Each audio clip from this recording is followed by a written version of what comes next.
இதையெல்லாம் சேர்த்து எவ்வளவோ சாதனைகளை செய்திருக்கலாம், எவ்வளவோ சோதனைகளை வென்றிருக்கலாம், எவ்வளவோ கஷ்டங்களை தாண்டி நாம் வாழ்ந்து கொண்டிருக்கலாம்.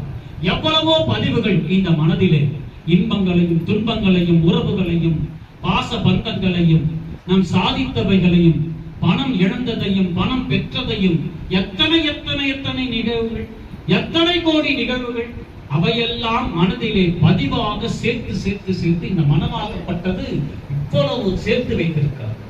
அது சேர்த்து அதற்கு இவ்வளவுதான் சேர்த்து வைக்கிறோம் என்று ஒரு அளவுகோலே இல்லை. மனதிடம் இந்த மனம் எவ்வளவோ சேர்த்து வைக்கிறார். தன் வாழும் காலத்திலே எவ்வளவோ சேர்த்து வைத்திருக்கிறார். அவ்வளவும் சேர்த்து வைத்து இந்த மனமாகப்பட்டது கடைசி தருணம், வாழ்க்கையினுடைய கடைசி தருணத்தில் நிற்கிறது இந்த மனம். அப்படி வைத்துக் கொள்ளும் இந்த மனம் வாழ்வினுடைய கடைசி கணப்பொழுதை சந்திக்க போகின்றது. இந்த மனம் வாழ்க்கையின் கடைசி கணம் சந்தித்த பொழுது அது கடைசி கணமாக சந்திப்பது யாரை தெரியுமா? நீங்கள் நினைப்பதை போல அது மனம் யாரை ரொம்ப விரும்பியதோ அவர்களை இந்த மனம் சந்திப்பதற்கு துடிப்பது அல்ல. இந்த மனம் கடைசி கணப்பொழுது இந்த கூட்டிலிருந்து அது பிரிவதற்கு காத்து கொண்டிருக்கக்கூடிய கடைசி கணப்பொழுது ஒரு நொடி பொழுது. கடைசி இந்த மனம் யாரை சந்திக்கும் தெரியுமா? நமக்குள் இருக்கக்கூடிய ஜீவாத்மாவை நமக்குள் இருக்கக்கூடிய அப்பொழுதுதான் இது ஜீவாத்மாவை மனம் நேர்கோரத்தில் நின்று சந்திக்கக்கூடிய வாய்ப்பு கிடைக்கிறது. இந்த மனம் கடைசி கணப்பொழுது இந்த நமக்குள் இருக்கக்கூடிய ஆத்மாவை சந்திக்கின்ற பொழுது இந்த மனம் சொல்லுவான், ஏ ஆத்மாவே, நான் எவையெல்லாம் சேர்த்து வைத்திருக்கிறேன் தெரியுமா? இந்த மனதில் எவ்வளவு இருக்கிறது தெரியுமா?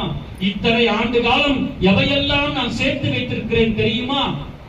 எவ்வளவு கஷ்டங்கள், எவ்வளவு பணங்கள், எவ்வளவு பேர், புகழ், பணம், செல்வாக்கு, எவ்வளவோ என் வாழ்க்கையில் எல்லாவற்றையும் மனதில் அடக்கி வைத்திருக்கிறேன், எல்லாவற்றையும் தேக்கி வைத்திருக்கிறேன். இவை எல்லாவற்றையும் உன்னிடம் சொல்கிறேன் ஆத்மாவே, இவை அனைத்தையும் நான் தேக்கி வைத்திருக்கிறேன், அனைத்தையும் நான் சேர்த்து வைக்கிறேன் என்று இந்த ஆத்மா மனதை சந்திக்கின்ற கடைசி கணப்பொழுது சொல்லுகின்ற பொழுது இந்த ஆத்மா சொல்லுமா, கேடுகட்ட மனமே, பாழாய் போன மனமே, நீ சேர்த்து வைத்தது அத்தனையும் செல்லா காசாக மாறிவிட்டதப்பா. நீ இத்தனை ஆண்டுகளாக எவையெல்லாம் சேர்த்து வைத்தாயோ அவையெல்லாம் செல்லா காசாக மாறியது. நீ விண்ணுலகத்திற்கு கைலாயத்திற்கு போக வேண்டும் என்று சொன்னால் நீ சேர்த்து வைத்ததெல்லாம் செல்லா காசாய் மாறியது. அப்ப எதுதான் நான் சேர்க்கணும்பா? நீ சேர்த்து வைத்திருந்த இறை அனுபவத்தை, நீ சேர்த்து வைத்திருந்த சிவத்துக்கு கொடுக்கின்ற நேரம் தான் விண்ணுலகத்துக்கு அழைத்து செல்லும்படியான காசாக மாறுமே தவிர நீ சேர்த்து வைத்ததெல்லாம் செல்லா காசாக மாறுகிறது என்று இந்த மனதிற்கு ஆத்மா சொல்லுகிறது.